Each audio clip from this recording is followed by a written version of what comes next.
4-day workweek brings no loss of productivity, companies in experiment say.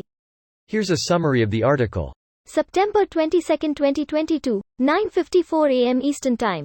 Most of the companies participating in a 4-day workweek pilot program in Britain said they had seen no loss of productivity during the experiment, and in some cases had seen a significant improvement, according to a survey of participants published on Wednesday. Nearly halfway into the 6-month trial, in which employees at 73 companies get a paid day off weekly, 35 of the 41 companies that responded to a survey said they were likely, or extremely likely, to consider continuing the 4-day workweek beyond the end of the trial in late November.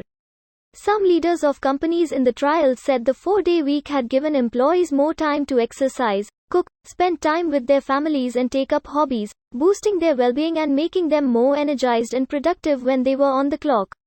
At AllCap, one of the companies in the pilot program, it was too soon to say how the shortened workweek had affected productivity or the company's bottom line, said Mark Roderick, the managing director and the co-owner of the 40-person engineering and industrial supplies company. Overall, employees were happy with having an extra day off, and the company was considering continuing it.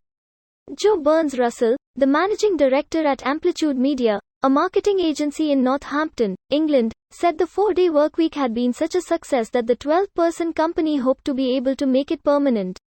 The result has been that the company is delivering the same volume of work and is still growing, even though half of the employees are off on Wednesdays and half on Fridays.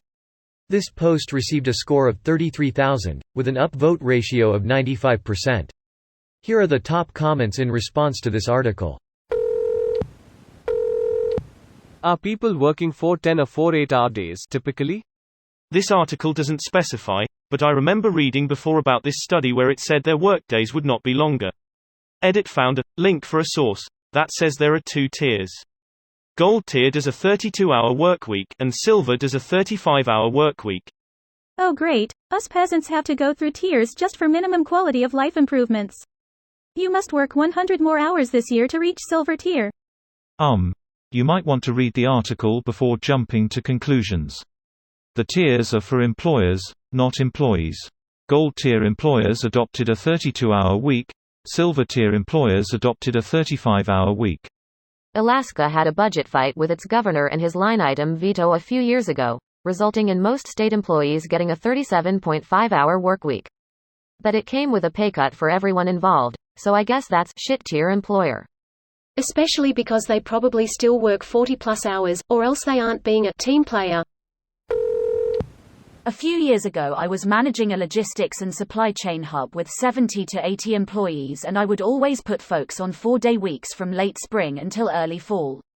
No loss in productivity at all. If anything, it was more productive and there was very little time lost to vacations, health issues, etc. People are happier too, which is what should be strived for anyway. Happier workers are better and more productive. This has been proven. The 4-day workweek just makes sense across the board.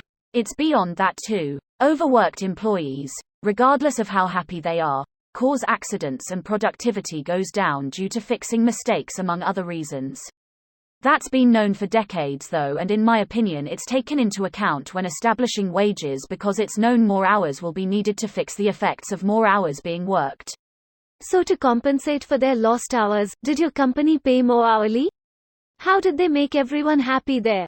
Trying to figure it out myself. Thank you. With the drivers, delivery personnel, installers, they were paid a rate based on the type of work performed. Lots and lots of details involved there, but the very first thing I did when I took over the location was negotiate a vastly higher rate as well as a performance-based bonus rate for those contractors.